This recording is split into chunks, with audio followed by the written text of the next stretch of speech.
हाँ जी, दिख रहा है बोर्ड सही तरह दिख रहा है? Yes sir. Yes sir. Yes.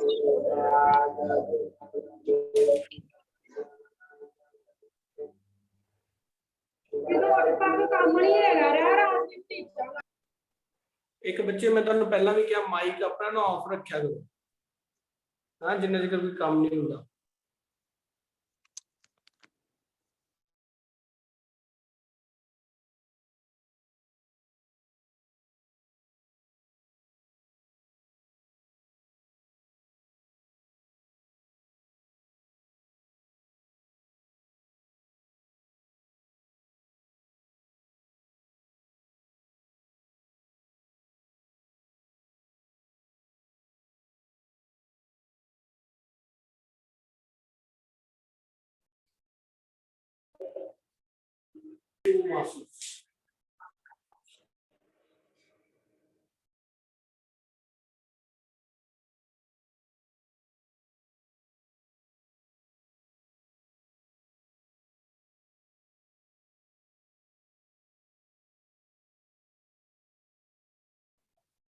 ठीक है, ग्रेविटेशन की है यूनिवर्स ਦੇ ਵਿੱਚ ਕਿਸੇ ਦੋ ਮਾਸਿਸ ਦੇ ਵਿੱਚ, है ना, किसी भी दो मासिस ਦੇ ਵਿੱਚ ਕੀ है अपने को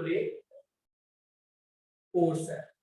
कोई भी दो मासिस लाइक दो पेन पेंसिल कंध ते आपा, है ना, कोई भी दो चीजें ले लियो ਉਹਦੇ ਵਿੱਚ ਕੀ है अपने को force of attraction by nature. ਹੁਣ ਆਪਾਂ देखना है कि भी वो कितनी होए, ठीक है, और न्यूटन ने ਆਪਾਂ ਨੂੰ ਜਿਹੜਾ ਸੀਗਾ ਉਹਦਾ ਫਾਰਮੂਲਾ ਦਿੱਤਾ, ठीक है, ਤਾਂ ਆਪਾਂ ਦੇਖਾਂਗੇ ਉਹਨੂੰ ਫਾਰਮੂਲਾ ਕੀ ਬਣੇਗਾ।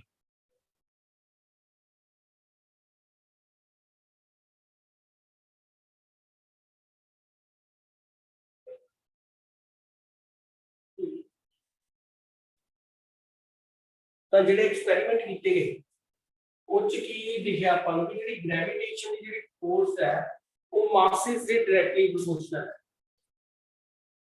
ਜਿਹੜੇ ਦੋ ਮਾਸ ਦੀ ਆਪਾਂ ਗੱਲ ਕਰਦੇ ਪਏ ਹਾਂ ਕਿ ਮੰਨ ਲਓ ਇੱਕ ਮਾਸ ਆ ਹੈ और एक मास आ रहा है, तो एक्सपेरिमेंट्स किए गए तो पता चले कि जिम्मे जिम्मे मास बदलेगी उनकी अट्रैक्शन भी बढ़ेगी। ठीक है, पहला डिस्टेंस जेड़ा मैं वो किया r, तो जिम्मे जिम्मे r बढ़ेगा फोर्स घटेगी। ठीक है, F is inversely proportional to r square। जिम्मे जिम्मे दूर होंगे उनमें फोर्स घटेगी, जिम्मे नेड़े आने फोर्स बढ़ेगी, जिम्मे मास बड़े होंगे उनमें भी फोर्स बढ़ेगी। ठीक है, ये सीगा न्यूटन्स लॉ ऑफ ग्रेविटेशन, ये अपन ਨੂੰ न्यूटन ने ਦੱਸਿਆ ਸੀ। ਹੁਣ ਜਦੋਂ ਇਹਨੂੰ ਕੰਬਾਈਨ ਕੀਤਾ ਗਿਆ ਤਾਂ ਕੀ ਬਣਿਆ ਆਪਣੇ ਕੋਲ ਬਣਿਆ m1 m2 divided by r square। इस चीज ਦੇ डायरेक्टली प्रोपोर्शनल है और इसके इनवर्सली प्रोपोर्शनल है। तो ਹੁਣ ਆਪਾਂ ਇਹਨੂੰ ਥੋੜਾ ਸਮਝਣ ਦੀ ਕੋਸ਼ਿਸ਼ ਕਰਦੇ ਹਾਂ। दो मासिस है ना, ਹੁਣ ਜਿਵੇਂ ਮੰਨ ਲਓ ਦੋ ਆਪਣੇ ਕੋਲ ਮੈਗਨੇਟ ਹੈ, तो दो ਜਿਹੜੇ ਮੈਗਨੇਟ ਹੈ ਜਿਵੇਂ ਜਿਵੇਂ ਉਹ ਛੋਟਾ ਜਿਹਾ ਮੈਗਨੇਟ ਹੋਊਗਾ ਤਾਂ ਉਹ ਥੋੜਾ ਜਿਹਾ ਅਟਰੈਕਟ ਕਰਨਗੇ, ਜੋ ਵੱਡਾ ਮੈਗਨੇਟ ਹੋਊਗਾ ਤਾਂ ਉਹ ਜ਼ਿਆਦਾ ਅਟਰੈਕਟ ਕਰਨਗੇ। ਉਵੇਂ ਦੋ ਮਾਸਿਸ ਹੈ ਉਹ ਥੋੜਾ ਅਟਰੈਕਟ ਕਰ ਰਹੇ ਹੈ, दो बहुत ਵੱਡੇ ਮਾਸਿਸ ਹੈ ਤਾਂ ਉਹ ਬਹੁਤ ਜ਼ਿਆਦਾ ਅਟਰੈਕਟ ਕਰ ਰਹੇ ਹੈ। ठीक है, ਤਾਂ ਹੁਣ ਆਪਣੇ ਕੋਲ ਕੀ ਹੈ ਪ੍ਰਪੋਰਸ਼ਨੈਲਿਟੀ ਨੂੰ अगर ਆਪਾਂ ਕੀ ਕਰਨਾ है इक्वालिटी च लेके आना है ਤਾਂ ਨਾਲ ਲੱਗਦਾ ਹੈ ਕਾਂਸਟੈਂਟ। ਇਸ ਟਾਈਮ ਲੱਗ ਗਿਆ ਇੱਥੇ यूनिवर्सल ग्रेविटेशनल कांस्टेंट। ਇਹਨੂੰ यूनिवर्सल क्यों किया गया है क्योंकि ਇਹ पूरे यूनिवर्स ਦੇ ਵਿੱਚ ਕੀ ਹੈ कांस्टेंट है। यूनिवर्स मतलब ਤੁਸੀਂ ਮੰਗਲ ਗ੍ਰਹਿ ਤੇ ਚੱਲ ਜਾਓ, ਦੂਜੀ ਗੈਲੈਕਸੀ ਚੱਲ ਜਾਓ, ਇਹਦੀ ਵੈਲਿਊ ਇਹੀ ਰਹੇਗੀ यूनिवर्सल ग्रेविटेशनल कांस्टेंट।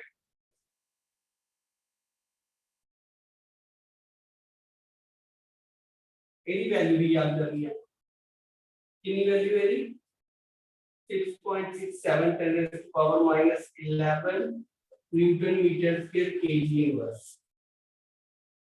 इसे फार्मूले तो बिल्कुल ਤਾਂ ਇਹ ਆਪਣੇ ਕੋਲ ਇੱਕ ਗ੍ਰੈਵਿਟੇਸ਼ਨਲ ਫੋਰਸ ਦਾ ਫਾਰਮੂਲਾ ਹੈ और यही अपने को ग्रेविटेशनल दी वैल्यू इन्हों लिख लो।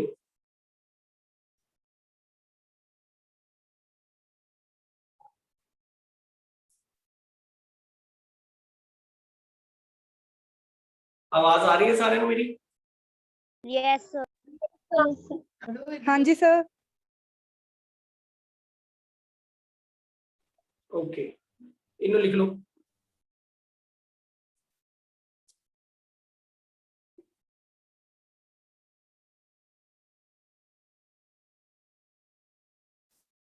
हो गया सर। ठीक है,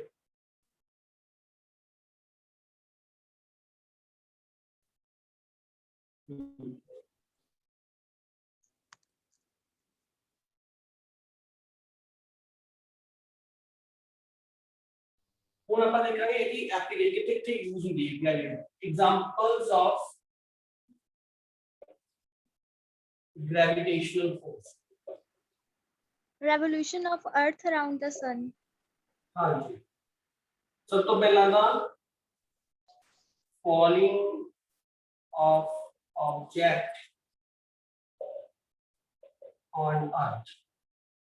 ਹੁਣ ਕੀ ਮਤਲਬ ਹੈ ਇਹਦਾ ਕਿ ਕੋਈ ਵੀ ਚੀਜ਼ ਆਪਾਂ ਕਰਦੇ ਆ, ਮਤਲਬ ਜਿਵੇਂ ਹੁਣ ਆ ਦੇਖੋ ਹੁਣ ਮੇਰੇ ਹੱਥ 'ਚ ਹੈ ਮਾਰਕਰ ਹੈ ਨਾ, ਤਾਂ ਮੈਨੂੰ ਛੱਡਿਆ ਤਾਂ ਨੀਚੇ ਗਿਰ ਗਿਆ, ਤੇ ਇਹ ਨੀਚੇ ਕਿਉਂ ਜਾ ਰਿਹਾ ਹੈ? क्योंकि ग्रेविटेशनल फोर्स इनू अट्रैक्ट कर रही है। नीचे जाने कोई रीजन होना चाहिए, अगर नीचे जा रहा है तो उसका रीजन की है कि कोई चीज इनू अट्रैक्ट कर रही है, तो इस टाइम की है वो ग्रेविटेशनल फोर्स। ठीक है, दूसरा की है, दूसरा अपने को की है moon revolving around the earth.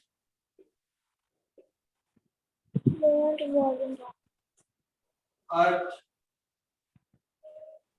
revolves around the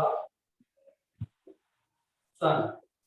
तो हर चीज का एक रीजन होना चाहिए, तो इतने भी अपने को की है रीजन है।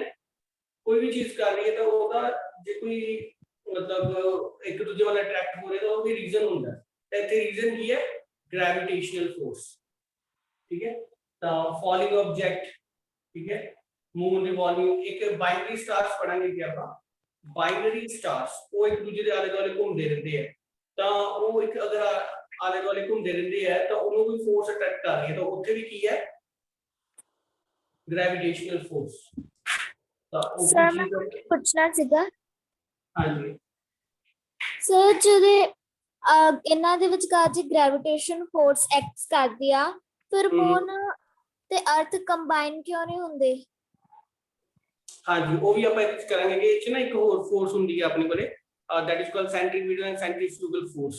ਉਹ सेंट्रीपिटल फोर्स ग्रेविटेशनल फोर्स करके आ रही है, ਤੇ ਉਹ ਆਪਣੇ ਕੋਲੇ ਜਿਹੜੀ ਫਿਊਗਲ ਫੋਰਸ ਆ ਉਹਨੂੰ ਮਿਲਣ ਨਹੀਂ ਦਿੰਦੀ। ਅੱਜ ਇਹ ਵੀ ਆਪਾਂ ਅੱਗੇ ਪੜ੍ਹਨਾ, ਇਸ ਤੋਂ ਇਲਾਵਾ ਦੇਖੋ ਹੋਰ ਵੀ ਕੁਐਸਚਨ ਪੁੱਛਣਾ ਹੈ, ਇਹਦਾ ਆਨਸਰ ਤੁਹਾਨੂੰ ਇਸੇ ਚੈਪਟਰ 'ਚ ਅੱਗੇ ਮਿਲੇਗਾ। Okay sir.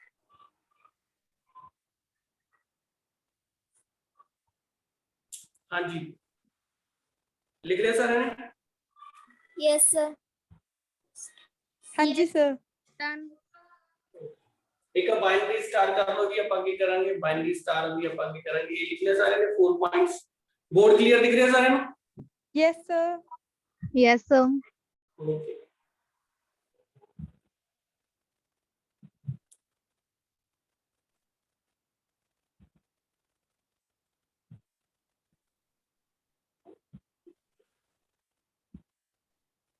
अच्छा मैंने एक गल होर देखियो सी, जे अपने प्रभु तो मैं अपनी कल भी क्लास जल्दी लगा ली तो मैनू ग्रुप च मैसेज कर दियो, है ना।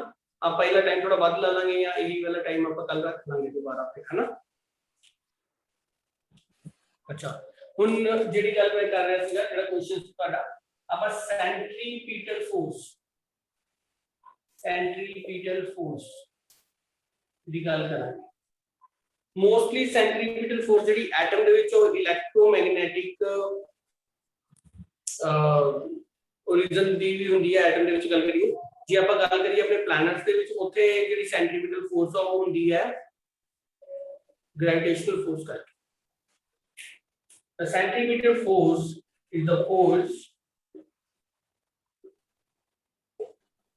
which helps to revolve a body in a circular path.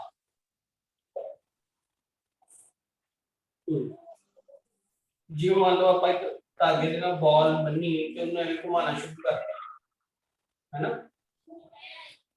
ਤਾਂ ਆਪਾਂ ਉਹਨੂੰ ਅੰਦਰ ਵੱਲ ਨੂੰ ਖਿੱਚ ਕੇ ਉਹਦੀ ਵੈਲੋਸਿਟੀ ਨੂੰ ਬਾਹਰ ਵੱਲ ਨੂੰ ਲੈ ਕੇ ਜਾਂਦੇ।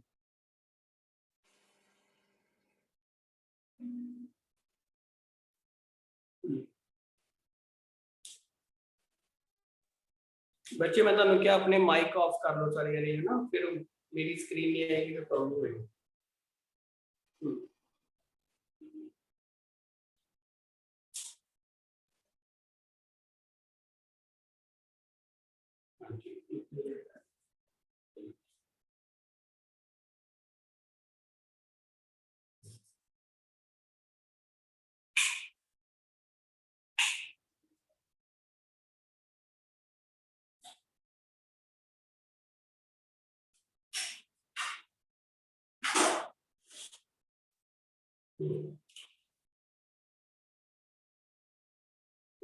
आ देखो बच्चे, आ देख रहे तुम मेरे को एक वायर है ਉਹਦੇ ਨਾਲ ਕੁਝ ਮੇਰੇ ਕੋਲ ਹੈਗਾ ਹੈ ਨਾ, ਤਾਂ ਇਹਨੂੰ ਹੁਣ ਮੈਂ ਐਵੇਂ ਘੁਮਾ ਰਿਹਾ, ਦਿਖ ਰਿਹਾ ਤੁਹਾਨੂੰ? ਹੁਣ ਜਦੋਂ ਇਹਨੂੰ ਮੈਂ ਘੁਮਾ ਰਿਹਾ, ਹਾਂਜੀ ਦਿਖ ਰਿਹਾ ਕਿ ਨਹੀਂ? ਹਾਂਜੀ sir. Yes sir, yes sir. हाँ, ਤਾਂ 1 मिनट ठीक है। अरे ਹੁਣ ਮੈਂ ਇਹਨੂੰ ਐਵੇਂ ਘੁਮਾ ਰਿਹਾ ਹੈ ਨਾ, ਤਾਂ ਉਹਨੇ ਇੱਕ ਸਰਕਲ ਦੇ ਵਿੱਚ ਘੁੰਮ ਰਿਹਾ ਹੈ ਨਾ, ਤਾਂ ਤੁਸੀਂ ਦੇਖੋ ਨਾ ਤਾਂ ਅੰਦਰ ਜਾ ਰਿਹਾ ਨਾ ਇਹ ਬਾਹਰ ਜਾ ਰਿਹਾ। ਜੇ ਤੁਸੀਂ ਮੇਰੇ ਹੱਥ ਨੂੰ ਧਿਆਨ ਨਾਲ ਦੇਖੋ ਹੈ ਨਾ, ਜੇ ਤੁਸੀਂ ਮੇਰੇ ਹੱਥ ਨੂੰ ਧਿਆਨ ਨਾਲ ਦੇਖੋ ਤਾਂ ਮੈਂ ਇਹਨੂੰ ਅੰਦਰ ਨੂੰ ਖਿੱਚਣ ਦੀ ਕੋਸ਼ਿਸ਼ ਕਰ ਰਿਹਾ, ਮੇਰਾ ਹੱਥ ਦੇਖੋ ਇਹਨੂੰ ਅੰਦਰ ਨੂੰ ਖਿੱਚ ਰਿਹਾ, ਬਾਹਰ ਨੂੰ ਨਹੀਂ ਜਾ ਰਿਹਾ। ਪਰ ਹੁਣ ਮੈਂ ਤੁਹਾਨੂੰ ਸਲੋ ਮੋਸ਼ਨ ਚ ਦਿਖਾਣਾ ਹੈ, ਇਹ ਜਦੋਂ ਐਵੇਂ ਘੁੰਮ ਰਿਹਾ ਹੈ, ਇਹ ਐਵੇਂ ਘੁੰਮ ਰਿਹਾ ਹੈ, ਤਾਂ ਐਵੇਂ ਇਹ ਬਾਹਰ ਜਾਣ ਦੀ ਕੋਸ਼ਿਸ਼ ਕਰ ਰਿਹਾ ਹੈ। ਇਹ ਜਦੋਂ ਐਵੇਂ ਘੁੰਮਦਾ ਪਿਆ ਤਾਂ ਇਹ ਬਾਹਰ ਜਾਣ ਦੀ ਕੋਸ਼ਿਸ਼ ਕਰ ਰਿਹਾ, ਪਰ ਮੈਂ ਇਹਨੂੰ ਅੰਦਰ ਨੂੰ ਖਿੱਚ ਰਿਹਾ ਐਵੇਂ ਫੋਰਸ ਨਾਲ। ਉਹ ਜਿਹੜੀ ਅੰਦਰ ਨੂੰ ਖਿੱਚ ਰਿਹਾ ਉਹ ਸੈਂਟਰੀਪੀਟਲ ਫੋਰਸ ਹੈ, ਜਿਹੜੇ ਬਾਹਰ ਨੂੰ ਜਾ ਰਿਹਾ ਉਹ ਸੈਂਟਰੀਫਿਊਗਲ ਫੋਰਸ ਹੈ।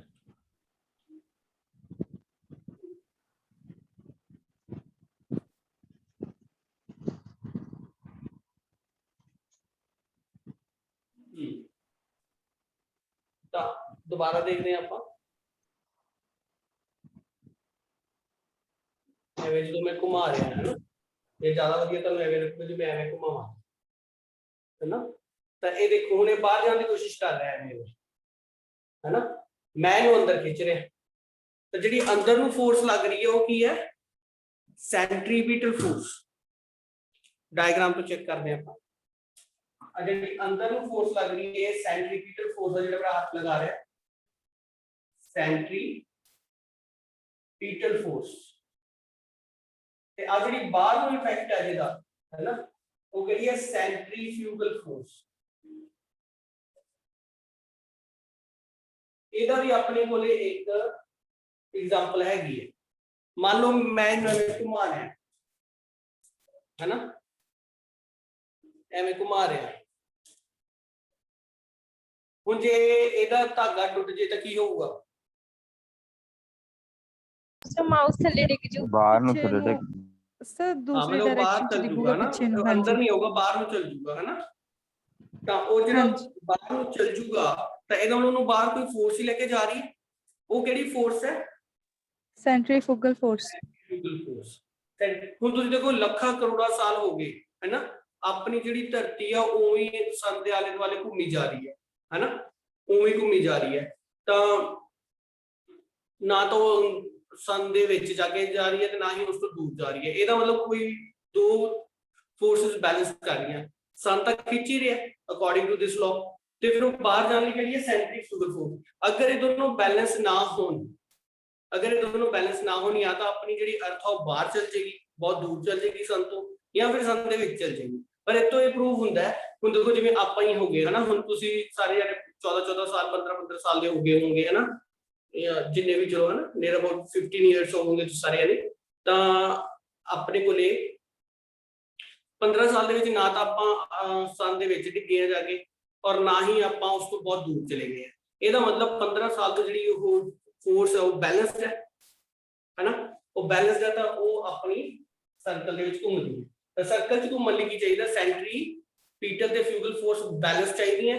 ਅਗਰ ਇਹ ਬੈਲੈਂਸ ਨਹੀਂ ਹੋਣਗੇ ਤਾਂ ਹੌਲੀ ਹੌਲੀ ਆਪਾਂ ਅੰਦਰ ਨੂੰ ਆ ਜਾਵਾਂਗੇ ਜੇ ਸੈਂਟਰੀਪੀਟਲ ਫੋਰਸ ਜ਼ਿਆਦਾ ਹੈ, ਔਰ ਅਗਰ ਸੈਂਟਰੀਫਿਊਗਲ ਫੋਰਸ ਜ਼ਿਆਦਾ ਹੈ ਤਾਂ ਫਿਰ ਹੌਲੀ ਹੌਲੀ ਆਪਾਂ ਬਾਹਰ ਨੂੰ ਚਲ ਜਾਵਾਂਗੇ। ਪਰ ਐਵੇਂ ਨਹੀਂ ਹੋ ਰਿਹਾ ਤਾਂ ਇਹਦਾ ਕੀ ਮਤਲਬ ਹੈ ਕਿ ਦੋਨੋਂ ਬੈਲੈਂਸ। ਹਾਂਜੀ ਇਹ ਲਿਖ ਲਿਆ ਸਾਰਿਆਂ ਨੇ, ਮੈਂ ਰੱਬ ਕਰਦਾ। Yes, sir. Yes.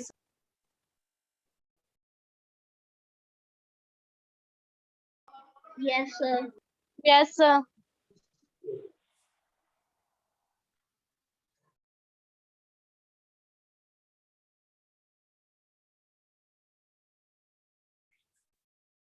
ਇੱਕ ਆਪਾਂ ਕੀ ਕਰਨਾ ਹੈ,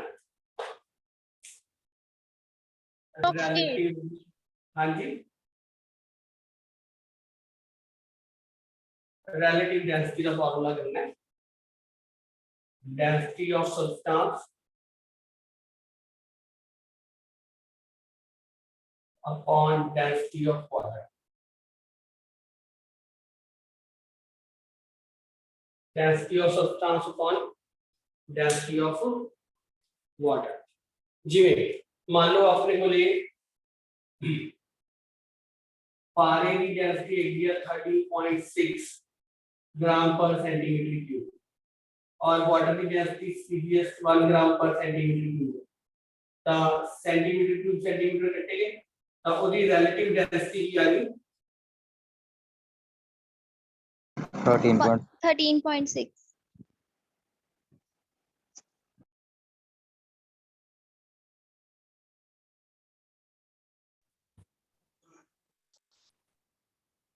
हाँ जी आवाज आ रही है सारे मेरी? Yes, Yes, sir. sir. Okay तो अपने कोल की है जे ਆਪਾਂ ਕਰਾਂਗੇ ਵਿੱਚ किलोमीटर ट्रांसफर से वाटर की डेंसिटी ਆਪਾਂ याद करनी है। वाटर की ਜਿਹੜੀ डेंसिटी है TGS यूनिट ਚ 1 ग्राम सेंटीमीटर क्यूब है ਤੇ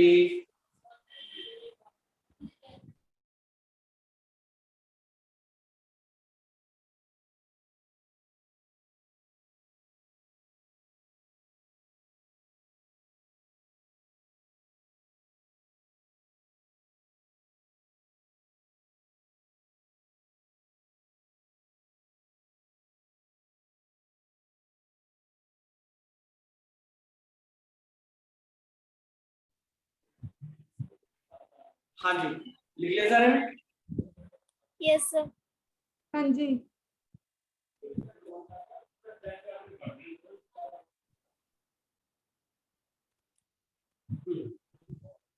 डेंसिटी ਦਾ ਆਪਾਂ ਨੂੰ ਯਾਦ ਹੋਣੀ ਚਾਹੀਦੀ ਹੈ ਵਾਟਰ ਦੀਆਂ CGS ਚ ਵੀ ਤੇ MKS ਚ ਵੀ। ਠੀਕ ਹੈ ਜੀ, ਬੋਰਡ ਕਲੀਅਰ ਹੈ ਸਾਰਿਆਂ ਨੂੰ? Yes, sir. Yes, sir. Yes, sir. Yes, sir. Yes, sir.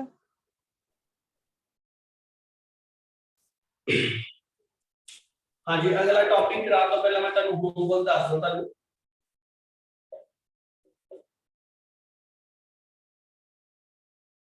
अच्छा बच्चे एक गल ध्यान दियो, मैं देखिया मैं ना बहुत सारे स्टूडेंट्स दे विच ना एक ਜਿਹੜੀ ਹੈ ਉਹ ਕਮੀ ਦੇਖ ਰਹੇ ਹਾਂ ਅੱਜਕੱਲ, ਉਹ ਤੁਸੀਂ ਨੋਟ ਕਰਨੀ ਹੈ ਤੇ ਇਹ ਤੇ ਵਰਕ ਕਰਨਾ ਹੈ। ਜਦੋਂ ਅਸੀਂ ਨਾਰਮਲੀ ਮੈਂ ਹੁਣ ਇੰਨੇ ਸਾਲਾਂ ਤੋਂ ਪੜ੍ਹਾ ਰਿਹਾ ਹਾਂ ਨਾ, ਤੇ ਰੈਗੂਲਰ ਕਲਾਸਿਸ ਦੇ ਵਿੱਚ ਜਦੋਂ ਮੈਂ ਪੜ੍ਹਾਉਂਦਾ ਸੀ ਨਾ ਤਾਂ ਮੈਨੂੰ ਇੱਕ ਹੁਣ ਵੀ ਅੱਛਾ ਰਿਸਪੌਂਸ ਮਿਲ ਰਿਹਾ ਉਸ ਹਿਸਾਬ ਨਾਲ ਆਨਲਾਈਨ ਕਲਾਸਿਸ ਦੇ ਹਿਸਾਬ ਨਾਲ। ਤਾਂ ਉਦੋਂ ਇੱਕ ਬੱਚੇ ਥੋੜਾ ਸੀਰੀਅਸਲੀ ਕੰਮ ਕਰਕੇ ਆ ਰਹੇ ਸੀ। ਹੁਣ ਕੀ ਹੁਣ ਤੁਸੀਂ ਸਾਡੇ ਸਾਹਮਣੇ ਨਹੀਂ ਹੋ, ਠੀਕ ਹੈ ਜੀ, ਆਪਾਂ ਐਵੇਂ ਗੱਲ ਕਰ ਰਹੇ ਮੈਂ ਤੁਹਾਡੇ ਨਾਲ, ਪਰ ਤੁਸੀਂ ਸਾਡੇ ਸਾਹਮਣੇ ਨਹੀਂ ਹੁੰਦਾ ਨਾ, ਉਹਦੇ ਕਰਕੇ ਇੱਕ ਤੁਸੀਂ ਕਹ ਲਓ ਤੁਹਾਡੇ ਚ ਡਰ ਨਹੀਂ ਹੈ ਜਾਂ ਜੋ ਨਹੀਂ ਹੈ, ਤੁਸੀਂ ਘੱਟ ਕੰਮ ਕਰਦੇ ਹੋ। ਠੀਕ ਹੈ, ਬਹੁਤ ਸਾਰੇ ਅੱਛੇ ਬੱਚਿਆਂ ਨੂੰ ਮੈਂ ਨੋਟ ਕੀਤਾ ਹੈ, ਜਿਹੜੇ ਹੁਸ਼ਿਆਰ ਬੱਚੇ ਹੈ ਨਾ ਉਹ ਪੜ੍ਹਨਾ ਉਹਨਾਂ ਨੇ ਘੱਟ ਕਰਤਾ। ਲਿਖਣ ਦੇ ਵਿੱਚ ਆਏ ਤੁਸੀਂ ਨਕਲ ਨੁਕਲ ਮਾਰ ਕੇ ਜਿਵੇਂ ਵੀ ਟੈਸਟ ਟੂਸਟ ਆਪਣੇ ਕਾਪੀ ਬਣਾ ਕੇ ਦਿਖਾ ਰਹੇ ਹੋ ਤੁਹਾਨੂੰ, ਪਰ ਸਟਿਲ ਜਿਹੜੀ ਪਰਫਾਰਮੈਂਸ ਹੈ ਨਾ ਉਹ ਵੀਕ ਲੱਗ ਰਹੀ ਹੈ ਮੈਨੂੰ ਤੁਹਾਡੀ, ਹੈ ਨਾ। ਤਾਂ ਉਹਦੇ ਚ ਮੈਂ ਤੁਹਾਨੂੰ ਦੱਸ ਰਿਹਾ ਕਿ ਤੁਹਾਡੇ ਲਈ ਨਾ ਇਸ ਗੱਲ ਕਰਕੇ ਨਾ ਇੱਕ ਪ੍ਰੋਬਲਮ ਆਉਣ ਵਾਲੀ ਹੈ। ਇਸ ਚੀਜ਼ ਨੂੰ ਸਮਝਣ ਦੀ ਕੋਸ਼ਿਸ਼ ਕਰਿਓ। 2 ਸਾਲ 2021 ਤੇ 2020 है ना, ਇਹ ਕਰੋਨਾ ਕਰਕੇ ਆਪਾਂ ਆਲਮੋਸਟ ਇਦਾਂ ਹੀ ਪੜ੍ਹ ਰਹੇ ਹਾਂ। ਪਰ ਤੁਸੀਂ ਦੇਖੋ 2022 ਤੇ 2018 19 ਹੈ ਨਾ, ਉਹ ਵਾਲੇ ਬੱਚਿਆਂ ਨੇ ਰੈਗੂਲਰ ਸਟੱਡੀ ਕੀਤੀ ਹੈ। ਔਰ ਮੈਂ ਤੁਹਾਨੂੰ ਦੱਸਾਂ, ਜਦੋਂ ਆਪਾਂ ਫੀਲਡ ਵਰਕ 'ਚ ਆਉਂਦੇ ਹਾਂ ਹੈ ਨਾ, ਆਪਾਂ ਕੋਈ ਕੰਪੀਟੀਸ਼ਨ ਲੜਦੇ ਹਾਂ, ਜਿਵੇਂ ਹੁਣ ਆਪਾਂ NTSC ਦਿੱਤਾ ਹੈ ਨਾ, ਹੁਣ ਫਿਰ ਤੁਹਾਡਾ KVPY ਆਣਾ ਹੈ, ਜਿਵੇਂ ਆਪਣਾ NTSC ਹੁੰਦਾ ਨਾ, KVPY ਜ਼ਰੂਰ ਚੈੱਕ ਕਰਦੇ ਰਹੀਓ, ਸਾਈਟ ਤੇ ਉਹ ਆਏਗਾ, ਆਪਾਂ ਕਰਨਾ 올림픽 ਤੇ KVPY, ਉਹ ਅੱਛੇ ਮਤਲਬ ਬੜਾ ਅੱਛਾ ਕੰਪੀਟੀਸ਼ਨ ਹੈ, ਉਹ ਆਪਾਂ ਅਗੇਨ ਉਵੇਂ ਹੀ ਕਲੀਅਰ ਕਰ ਸਕਦੇ ਹਾਂ ਜਿਵੇਂ ਆਪਾਂ NTSC ਦੀ ਤਿਆਰੀ ਕੀਤੀ ਸੀ। ਤਾਂ ਉਹ ਵੀ ਆਪਾਂ ਚਲਾਵਾਂਗੇ, ਉਹਦਾ ਵੀ ਕੋਚਿੰਗ ਹੈ ਨਾ। ਤੇ ਉਹਦੇ ਚ ਕੀ ਹੈ ਨਾ ਕਿ ਪਰਫਾਰਮੈਂਸ ਘਟ ਰਹੀ ਹੈ ਤੁਹਾਡੀ, ਔਰ ਇਹ ਇੱਕ ਚਿੰਤਾ ਦਾ ਵਿਸ਼ੇ ਹੈ। ਤਾਂ ਉਹਨੂੰ ਆਪਾਂ ਕਿਵੇਂ ਕਰ ਸਕਦੇ ਹਾਂ ਟੈਕਲ ਇਸ ਚੀਜ਼ ਨੂੰ? ਇੱਕ ਤਾਂ ਥੋੜੇ ਰਿਸਪੌਂਸਿਬਲ ਬਣੋ, ਸਿੰਸੀਅਰ ਬਣੋ, ਠੀਕ ਹੈ, ਕੰਮ ਕਰਕੇ ਆਓ, ਆਪ ਵੀ ਕਰੋ, ਨਾਲ ਦਿਆਂ ਨੂੰ ਵੀ ਕਰਾਓ, ਮੋਟੀਵੇਟ ਕਰੋ ਇੱਕ ਦੂਜੇ ਨੂੰ ਜ਼ਿਆਦਾ ਪੜ੍ਹਨ ਲਈ। ਹਾਂ, ਮੈਂ ਤੁਹਾਨੂੰ ਦੱਸ ਰਿਹਾ ਸੀਗਾ ਕਿ ਦੇਖੋ ਆਪਾਂ ਪੜ੍ਹ ਰਹੇ ਹਾਂ ਕਿਹੜੇ ਸਾਲਾਂ ਦੇ ਵਿੱਚ, 2020 ਤੇ 2021 ਜਿਹੜਾ ਕਿ ਕਰੋਨਾ ਕਰਕੇ ਕਾਫੀ ਡਾਊਨ ਆ ਗਿਆ ਹੈ ਨਾ, ਆਪਾਂ ਆਨਲਾਈਨ ਹੀ ਮੋਸਟਲੀ ਪੜ੍ਹ ਰਹੇ ਹਾਂ। ਤਾਂ 2018 ਤੇ 2022 ਵਾਲੇ ਬੱਚੇ ਜਿਹੜੇ ਉਹ ਅਗੇਨ ਰੈਗੂਲਰ ਕਲਾਸਿਸ 2018 ਵਾਲੇ ਲੈ ਚੁੱਕੇ ਆ, ਪਰ 2022 ਵਾਲੇ ਨੇ ਲੈ ਲੈਣੀ ਰੈਗੂਲਰ ਕਲਾਸਿਸ, ਕਿਉਂਕਿ ਆਲਮੋਸਟ ਵੈਕਸੀਨ ਆ ਗਈ ਹੈ, ਚੱਲ ਪੈਣਾ ਸਾਰਾ। ਪਰ ਜਿਹੜੀ ਆਪਣੀ ਪਰਫਾਰਮੈਂਸ ਜਿਹੜੀ ਹੈ, ਹਾਲਾਂਕਿ ਆਪਾਂ ਪੜ੍ਹਨ ਦੀ ਕੋਸ਼ਿਸ਼ ਕਰ ਰਹੇ ਹਾਂ, ਪਰ ਸਟਿਲ ਮੈਨੂੰ ਲੱਗਦਾ ਕਿਤੇ ਨਾ ਕਿਤੇ ਕਮੀ ਹੈਗੀ ਹੈ ਥੋੜੀ, ਜਿਹੜੀ ਕਿ ਤੁਸੀਂ ਦੂਰ ਕਰ ਸਕਦੇ ਹੋ। ਕਲਾਸ ਲੱਗ ਰਹੀ ਹੈ, ਇਹਨੂੰ ਅੱਛੀ ਤਰ੍ਹਾਂ ਰਿਵਾਈਜ਼ ਕਰੋਗੇ, ਇਹਦੇ ਨੂਮੈਰੀਕਲ ਕਰੋਗੇ, ਕਰਕੇ ਦਿਖਾਓਗੇ ਹੈ ਨਾ, ਤਾਂ ਜ਼ਿਆਦਾ ਵਧੀਆ ਆਪਣੇ ਕੋਲ ਰਿਜ਼ਲਟ ਆਉਣਗੇ। ਤਾਂ ਉਹਨਾਂ ਨਾਲ ਆਪਣਾ ਕੰਪੀਟੀਸ਼ਨ ਹੋਣਾ ਹੈ NTSC ਦੇ ਵਿੱਚ, KVPY ਦੇ ਵਿੱਚ, ਆਉਣ ਵਾਲੀ ਜੌਬਸ ਦੇ ਵਿੱਚ, ਆਉਣ ਵਾਲੇ ਟੈਸਟ ਦੇ ਵਿੱਚ। ਤਾਂ ਆਪਾਂ 2018 ਤੇ 22 ਵਾਲਿਆਂ ਨਾਲ ਆਪਾਂ ਕੰਪੀਟ ਕਰਨਾ ਹੈ। ਤਾਂ ਉਹਨਾਂ ਦੇ ਆਪਣੇ ਕੋਲ ਇੱਕ ਕੀ ਹੈ, ਤੁਹਾਡੇ ਕੋਲ ਇੱਕ ਐਡਵਾਂਟੇਜ ਵੀ ਬਣਾ ਸਕਦੇ ਹੋ ਇਸ ਚੀਜ਼ ਨੂੰ, ਕਿ ਤੁਹਾਨੂੰ ਹੁਣ ਸਕੂਲ ਟੀਚਰ ਦੇ ਨਾਲ ਦੂਸਰੇ ਟੀਚਰਸ ਦੀ ਵੀ ਮਿਲ ਰਹੀ ਹੈ ਨਾ, ਹੋਰ ਵੀ ਟੀਚਰਸ ਤੁਹਾਨੂੰ ਪੜ੍ਹਾ ਰਹੇ ਨੇ, ਨਵੇਂ ਤੁਹਾਨੂੰ ਮਿਲ ਰਹੇ ਨੇ। ਹਾਲਾਂਕਿ ਪਹਿਲਾਂ ਇੰਨੇ ਜ਼ਿਆਦਾ ਡਿਵੈਲਪਡ PDFs ਨਹੀਂ ਆ ਰਹੇ ਸੀ, ਹੁਣ ਜਿਹੜੇ PDFs ਆ ਬਹੁਤ ਹੀ ਜ਼ਿਆਦਾ ਡਿਵੈਲਪਡ ਨੇ ਹੈ ਨਾ। ਤਾਂ ਇਹਨਾਂ ਨੂੰ ਯੂਜ਼ ਕਰਕੇ ਤੁਸੀਂ ਉਹਨਾਂ ਤੋਂ ਅੱਗੇ ਵੀ ਨਿਕਲ ਸਕਦੇ ਹੋ, ਔਰ ਇਹਨਾਂ ਨੂੰ ਇਗਨੋਰ ਕਰਕੇ ਤੁਸੀਂ ਉਹਨਾਂ ਤੋਂ ਪਿੱਛੇ ਵੀ ਰਹਿ ਸਕਦੇ ਹੋ। ਹੁਣ ਇਹ ਤੁਹਾਡੇ ਹੱਥ ਦੇ ਵਿੱਚ ਹੈ ਕਿ ਜਿਹੜਾ ਸਕੂਲ ਵੱਲੋਂ ਮਟੀਰੀਅਲ ਆਉਂਦਾ ਹੈ, ਬੋਰਡ ਵੱਲੋਂ ਮਟੀਰੀਅਲ ਆਉਂਦਾ, ਮੈਂ ਨੋਟ ਕੀਤਾ ਅੱਜ ਗਰੁੱਪ 'ਚ ਮੈਸੇਜ ਵੀ ਆਇਆ ਸੀ, ਮੈਂ ਉਹਨੂੰ ਐਨਾਲਾਈਜ਼ ਵੀ ਕੀਤਾ, ਬਹੁਤ ਹੀ ਅੱਛੇ PDFs ਆ ਰਹੇ ਨੇ ਜਿਹੜੇ ਆਪਣੇ ਫਿਜ਼ਿਕਸ, ਕੈਮਿਸਟਰੀ, ਮੈਥ, ਬਾਇਓ ਦੇ ਆ ਰਹੇ ਨੇ ਹੈ ਨਾ। ਤੁਸੀਂ ਉਹਨਾਂ ਨੂੰ ਫੋਲੋ ਕਰੋ, ਉਹਨਾਂ ਨੂੰ ਪੜ੍ਹਨ ਦੀ ਕੋਸ਼ਿਸ਼ ਕਰੋ। ਪਰ ਮੈਂ ਦੇਖਿਆ ਬਹੁਤ ਘੱਟ ਬੱਚੇ ਉਸ ਚੀਜ਼ ਨੂੰ ਪੜ੍ਹ ਰਹੇ ਹੈ। ਉਸ ਨੂੰ ਸਟੱਡੀ ਕਰੋ, ਉਹਨਾਂ ਨੂੰ ਸੋਲਵ ਕਰੋ, ਟੀਚਰਸ ਤੋਂ ਪੁੱਛੋ ਹੈ ਨਾ, ਕਿਉਂਕਿ ਮੈਨੂੰ ਕਿਸੇ ਨੇ ਨਹੀਂ ਉਸ 'ਚ ਡਾਊਟ ਪੁੱਛਿਆ। ਡੇਲੀ ਡੋਜ਼ ਜਿਹੜੀ ਆਉਂਦੀ ਹੈ ਆਪਣੀ, ਹੁਣ ਡੇਲੀ ਡੋਜ਼ ਤੁਸੀਂ ਕਰੋਗੇ, ਮੇਰੇ ਤੋਂ ਡਾਊਟ ਪੁੱਛੋਗੇ, ਸਾਰਾ ਸਮਝਾ ਦੋ, ਫਿਰ ਹੀ ਮੈਨੂੰ ਪਤਾ ਚੱਲੂਗਾ ਨਾ ਤੁਸੀਂ ਕੀਤਾ। ਤਾਂ ਮੇਰੇ ਅਕੋਰਡਿੰਗ ਤੁਸੀਂ ਨਹੀਂ ਕੀਤਾ। ਨੋ ਪ੍ਰੋਬਲਮ ਮੀਨਸ ਨੋ ਸਟੱਡੀ। ਕੋਈ ਪ੍ਰੋਬਲਮ ਨਹੀਂ ਪੁੱਛੀ ਗਈ ਇਹਦਾ ਮਤਲਬ ਕੋਈ ਸਟੱਡੀ ਨਹੀਂ ਕੀਤੀ, ਠੀਕ ਹੈ। ਤਾਂ ਇਸ ਚੀਜ਼ ਤੇ ਵਰਕ ਕਰੋ ਬੱਚੇ। ਆਪਾਂ 2018 ਤੇ 2022 ਵਾਲਿਆਂ ਨਾਲ ਕੰਪੀਟ ਕਰਨਾ ਹੈ, ਤੇ ਉਹ ਆਪਣੇ ਤੋਂ ਕਿਹਦੇ ਚ ਅੱਗੇ ਨੇ ਕਿ ਆਪਣੇ ਕੋਲੇ ਜਿਹੜੀ ਹੈ ਘਰੇ ਬੈ ਕੇ ਸਟੱਡੀ ਕਰਨੀ ਪਈ ਹੈ, ਫੇਸ ਟੂ ਫੇਸ ਇੰਟਰੈਕਸ਼ਨ ਨਹੀਂ ਹੋਈ ਹੈ, ਉਹਨਾਂ ਨੇ ਫਿਜ਼ੀਕਲ ਕਲਾਸਿਸ ਲੈ ਲਈਆਂ ਤੇ ਲੈ ਲੈਣੀਆਂ, ਮੈਂ ਆਪਾਂ ਨੂੰ ਹਲੇ ਨਹੀਂ ਮਿਲੀ, ਠੀਕ ਹੈ। ਹੋਪਸ ਹੋ ਕਿ ਸਭ ਕੁਝ ਜਲਦੀ ਠੀਕ ਹੋ ਜਾਏ, ਜਲਦੀ ਆਪਾਂ ਸਕੂਲਾਂ 'ਚ ਜਾਈਏ, ਠੀਕ ਹੈ। ਤਾਂ ਹੋਮਵਰਕ ਕੀ ਹੈ, ਪਹਿਲੇ ਜਿਹੜੇ +1 ਵਾਲੇ ਬੱਚੇ ਉਹਨਾਂ ਨੇ ਆਪਣੀ ਬੁੱਕ ਚੋਂ ਗ੍ਰੈਵਿਟੇਸ਼ਨ ਜਿਹੜਾ ਹੈ ਚੈਪਟਰ ਪੂਰਾ ਪੜ੍ਹਨਾ ਹੈ, ਤੇ ਮੇਰੇ ਤੋਂ ਡਾਊਟਸ ਪੁੱਛਣੇ ग्रेविटेशन चैप्टर, ठीक है। रीड होल चैप्टर, ठीक है। और चाहे बहुत सारी चीजें नहीं समझ आएंगी, शुरू वाले पेजेस आ जाएंगे, पर पढ़नी जरूरी है, फिर ही आप चंगे तरीके नाल समझ सकते हैं, ठीक है। उस तो बाद जेडे अपने कोले 9th ਤੇ 10th वाले बच्चे है, ठीक है, तुसी सेम चैप्टर अपना ग्रेविटेशन 9th ਦੀ बुक चो पढ़ना है आप,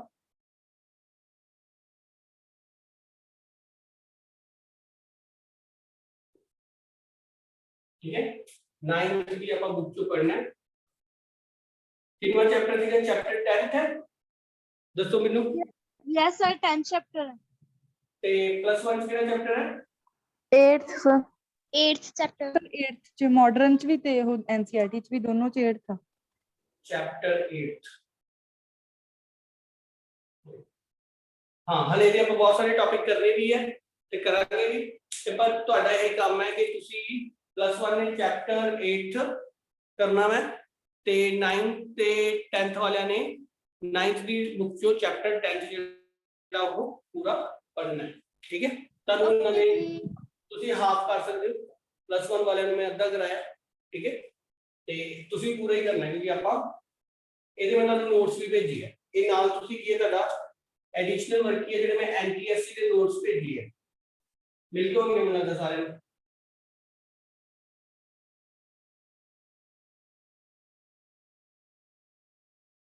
NTSC ਦੀ PDFs ਮਿਲੀਆਂ ਦੇਖੋ ਵੀ, NTSC ਵਾਲੇ ਬੱਚਿਆਂ ਨੂੰ ਸਾਰੇ ਗਰੁੱਪ ਚ ਕਰਤੀਆਂ ਸੀ ਵੈਸੇ ਤਾਂ ਮੈਂ ਸ਼ੇਅਰ। No ਨਹੀਂ ਤਾਂ sir. ਉਹਦੀ No sir. ਪੰਜਾਬ ਐਜੂਕੇਅਰ ਤੇ ਜਾ ਕੇ ਵੀ NTSC ਸੈਕਸ਼ਨ ਚ ਜਾ ਕੇ ਨਾ ਸਭ ਤੋਂ ਨੀਚੇ ਪਿਆ ਹੈ।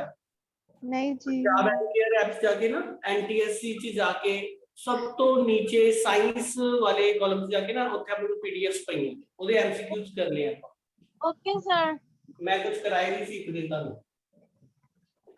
ਠੀਕ ਹੈ, ਤਾਂ ਉਤੋਂ ਆਪਾਂ ਇਹ ਕਰਨਾ। ਅੱਛਾ ਹੁਣ ਅੱਗੇ ਚੱਲਦੇ ਹਾਂ। ਹੋਮਵਰਕ ਨੋਟ ਕਰ ਲਿਆ ਸਾਰਿਆਂ ਨੇ?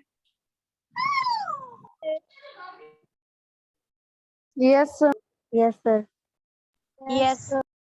Yes sir. Yes sir. Okay ਜੀ। ਇੱਕ ਨਾ ਕੋਈ ਬੱਚਾ ਆਪਣੇ ਸਕਰੀਨਸ਼ਾਟਸ ਲੈ ਲਓ, ਹਨਾ?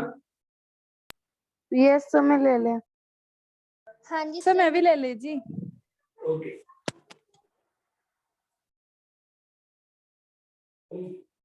ਮੈਨੂੰ ਬਣਾ ਕੇ ਭੇਜ ਦਿਓ, ਉਹ ਸਾਰੇ ਟੀਚਰ ਬਣਾਉਂਦੇ ਹੁੰਦੇ ਜਿਵੇਂ, ਹਨਾ?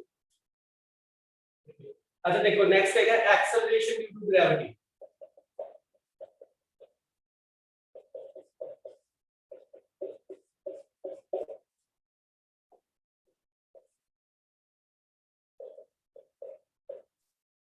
Acceleration due to gravity.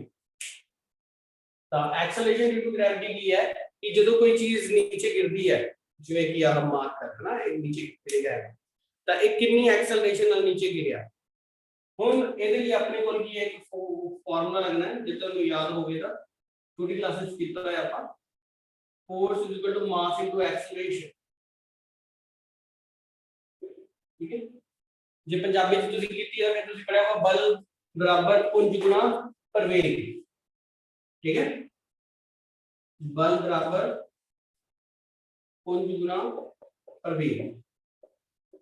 ਠੀਕ ਹੈ, ਹੁਣ ਮੈਂ ਫਾਰਮੂਲਾ ਤੁਹਾਨੂੰ ਦੱਸਿਆ ਸੀਗਾ आवाला।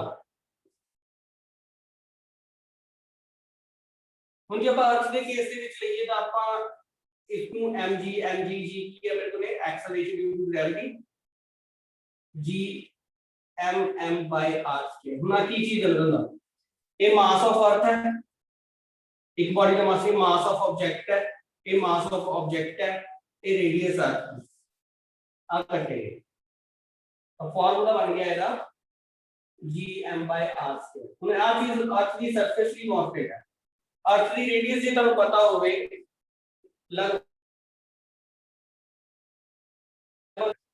ਅਰਥ ਦੀ ਰੇਡੀਅਸ ਕਿੰਨੀ ਹੈ 6400 ਕਿਲੋਮੀਟਰ। ਇਹਨੂੰ ਜਦੋਂ ਆਪਾਂ ਸੋਲਵ ਕਰਦੇ ਹਾਂ ਤੇ ਆਪਣਾ ਆਏਗਾ 9.8 ਮੀਟਰ ਪਰ ਸੈਕਿੰਡ ਸਕੁਅਰ। ਇਹ ਵੈਲਿਊ ਆਪਾਂ ਯਾਦ ਕਰਨੀ। ठीक है, अच्छा एक मैं कोशिश करूंगा कि ना आ वाला लेक्चर मैं रिकॉर्ड किया हुआ है ना, जे बाई चांस ਤੁਹਾਡੇ फ्रेंड्स ने नहीं देखा है ना, ਤਾਂ ਸ਼ਾਮ ਨੂੰ ਆਪਾਂ 6 ਜਾਂ 7 ਵਜੇ ਲਾਇਆ ਕਰਾਂਗੇ ਕਲਾਸ ਦੇ ਵਿੱਚ ਦੀ, ਸਾਰੇ ਆਨੇ ਤਿਆਰ ਲਿਆ ਕਰੋ। ਠੀਕ ਹੈ, ਜਿੱਦਾਂ ਨਹੀਂ ਲਾਣੀ ਹੋਊਗੀ ਮੈਂ ਤੁਹਾਨੂੰ ਦੱਸ ਦਿਆ ਕਰੂੰਗਾ ਕਿ ਅੱਜ ਆਫ ਹੈ। ਤਾਂ ਇਹ ਮੈਂ ਹੋ ਸਕਦਾ ਕਿ YouTube ਤੇ Facebook ਤੇ ਵੀ ਪਾਵਾਂ, ਹੈ ਨਾ? ਉਹਦੇ ਤੁਸੀਂ ਮੈਨੂੰ ਫੋਲੋ ਕਰ ਸਕਦੇ ਹੋ ਤੇ ਆਪਣੇ ਜਿਹੜੇ ਫਰੈਂਡਸ ਉਹਨਾਂ ਨਾਲ ਤੁਸੀਂ ਇਹ ਲੈਕਚਰ ਸ਼ੇਅਰ ਕਰ ਸਕਦੇ ਹੋ। ਠੀਕ ਹੈ, ਯੈਸ ਜੀ। ਹਾਂਜੀ ਆ ਦੇਖੋ ਇਹਦੇ ਵਿੱਚ ਜਿਹੜਾ ਤੁਸੀਂ ਕੁਝ ਪੁੱਛਣਾ ਹੋਵੇ ਮੈਨੂੰ। ਸਰ ਜੀ ਸਕਰੀਨਸ਼ਾਟ ਲੈ ਲੈਂਦੇ ਹੋ ਜੀ, ਹਾਂਜੀ ਜੇ ਇੱਥੇ ਰੱਖਿਓ ਸਕਰੀਨਸ਼ਾਟ ਲੈਣਾ ਸਮਝ ਨਹੀਂ ਆਇਆ ਦੁਬਾਰਾ ਬੋਲੋ। ਜੀ ਸਕਰੀਨਸ਼ਾਟ ਲੈਣਾ ਸੀਗਾ, ਲੈ ਲਿਆ। ਠੀਕ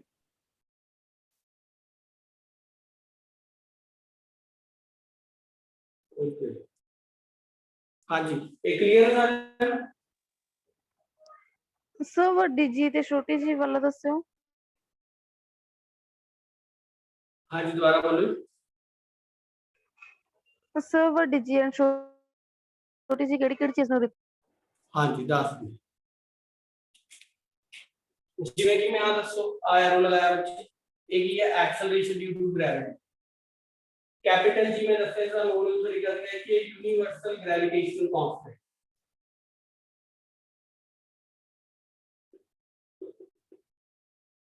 यूनिवर्सल ग्रेविटेशनल कांस्टेंट ठीक है और जी की है एक्सेलरेशन जी इज एक्सेलरेशन और ये एक्सेलरेशन कैसे करके प्रोड्यूस हुई है अर्थ दी ग्रेविटेशन की ਆਪਾਂ Gravity। ग्रेविटी के कहते कर ठीक है ਤਾਂ ਅੱਜ ਆਪਾਂ ਇੰਨਾ ਹੀ ਕਰਾਂਗੇ ਇੱਥੋਂ ਤੱਕ ਤੁਸੀਂ ਮੇਰੇ ਤੋਂ ਕੁਝ ਪੁੱਛ ਰਹੇ ਤਾਂ ਮੈਨੂੰ ਪੁੱਛ ਲਓ सर Sir, साइड तो capital बड़ा am- लिखना देगा ये ਹੈਲੋ Sir, ਸਰ capital ਜਿਹੜਾ mass ਤੁਸੀਂ of- 64 ਕਿਲੋਮੀਟਰ ਰਖਵਾਇਆ ਸੀ ਉਹ ਰੇਡੀਅਸ ਆਫ ਅਰਥ ਸੀ ਹਾਂਜੀ ਓਕੇ